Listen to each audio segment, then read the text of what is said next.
আপনাদেরকে আজকে ফার্মি মুরগি সম্পর্কে একটা সত্য কথা বলি। এটা আসলে অনেকে বলে না।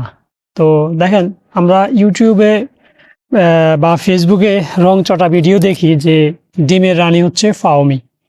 তো আমার দীর্ঘদিনের ফার্মি মুরগি লালন পালন করার অভিজ্ঞতা থেকে বলতেছি, এটা সম্পূর্ণ মিথ্যে এবং বানোয়াট কথা।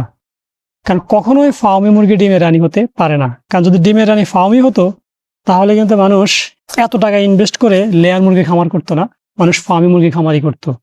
ঠিক আছে? তো এটা যারাই বলে একদম সম্পূর্ণটা বানোয়াট এবং মিথ্যে। এটা কখনোই আপনার এসব রংচটা দেখে ফার্মি মুরগি খামার করতে যাবেন না, তাহলে কিন্তু ধরা খেয়ে যাবেন। ফার্মি মুরগি, হ্যাঁ, আপনি ছোট পরিসরে শখ করে ঘরের নিজের ডিমের চাহিদা, মাংসের চাহিদা পূরণ করার জন্য ফার্মি পালন করতে পারেন, বা যদি আপনার এলাকায় ফার্মি মুরগির বাচ্চার ডিমান্ড থাকে, সেক্ষেত্রে আপনি বাচ্চা উৎপাদন করে বাচ্চা বিক্রি করার জন্য ফার্মি পালন করতে পারবেন। কিন্তু আপনি যদি বলেন যে না, আপনি বড় আকারে বাণিজ্যিক আকারে ফার্মি করবেন এবং ফার্মি দিয়ে আপনি ভালো কিছু করবেন, সেটা আসলে আমার অভিজ্ঞতা থেকে আমি বলতে পারি এটা হবে না। এটা সম্পূর্ণটাই বানোয়াট এবং মিথ্যে। ঠিক আছে? তো ডিমের রানী কখনোই ফার্মি না, ডিমের রানী হচ্ছে লেয়ার। যদি ডিমের রানী ফার্মি হতো, আমি আবারও বলি, মানুষ ফার্মির খামার করতো, এত টাকা ইনভেস্ট করে লেয়ারে খামার করতো না। কারণ ফার্মির খামার করতে টাকা কম লাগে। এটা যদি দেশি মুরগির মতো ছেড়ে লালন পালন করা যায়, এটা রোগ প্রতিরোধ ক্ষমতা ভালো, তাইলে মানুষ ফার্মি খামারই করতো। ঠিক আছে? বাণিজ্যিকভাবে লেয়ার মুরগি খামার করতো না। তো এটা অবশ্যই পুরোটাই বানোয়াট। আপনার এসব রংচটা দেখে কখনোই ফার্মির খামার করবেন না। আমি দেখেন না, আমি কিন্তু কখনোই বলি না যে ডিমের রানী ফার্মি, কারণ আমি তো জানি আসলে ডিমের রানী ফার্মি নাকি।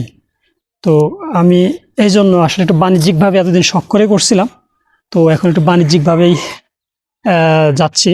যেই কারণে আমি মূলত মুরগি বাদ দিয়ে আমি ছাগলের খামারের দিকে যাচ্ছি। আর লেয়ার মুরগি খামার করতে হলে যেহেতু অনেক বিশাল জায়গার প্রয়োজন, এত আসলে জায়গাও আমার নেই, যেই কারণে আমি মনে হলো যে অল্প জায়গায় আমি ছাগলের খামারটা করতে পারবো।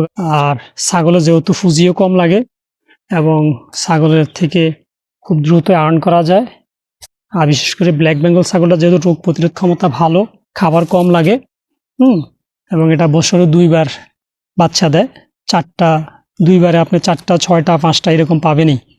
হ্যাঁ, তো এই জন্য মনে হলো যে না, আমি অন্য কোনো ছাগল না দিয়ে প্রাথমিক অবস্থায় ব্ল্যাক বেঙ্গল দিয়ে শুরু করি, আমাদের দেশি জাত, এটার রোগ প্রতিরোধ ক্ষমতা ভালো। এবং আমি আমার ছাগলের খামারের আপডেট ইনশাল্লাহ মুরগির মতোই সবসময় দিব। আর যেহেতু আমি ছাগলের খামারটা বাণিজ্যিকভাবে করব, সেই ক্ষেত্রে ইনশাল্লাহ আপনাদেরকে আমি সব কিছুই সবসময় জানাবো, আমি কখন কি করতেছি। হ্যাঁ, ছাগলের কি করবো না সব ইনশাল্লাহ আপডেট পেয়ে যাবেন। আমার এই যে পিছনে যে ঘরটা দেখতেছেন, এই ঘরটায় আমি ইনশাল্লাহ ছাগলের জন্য রেডি করব।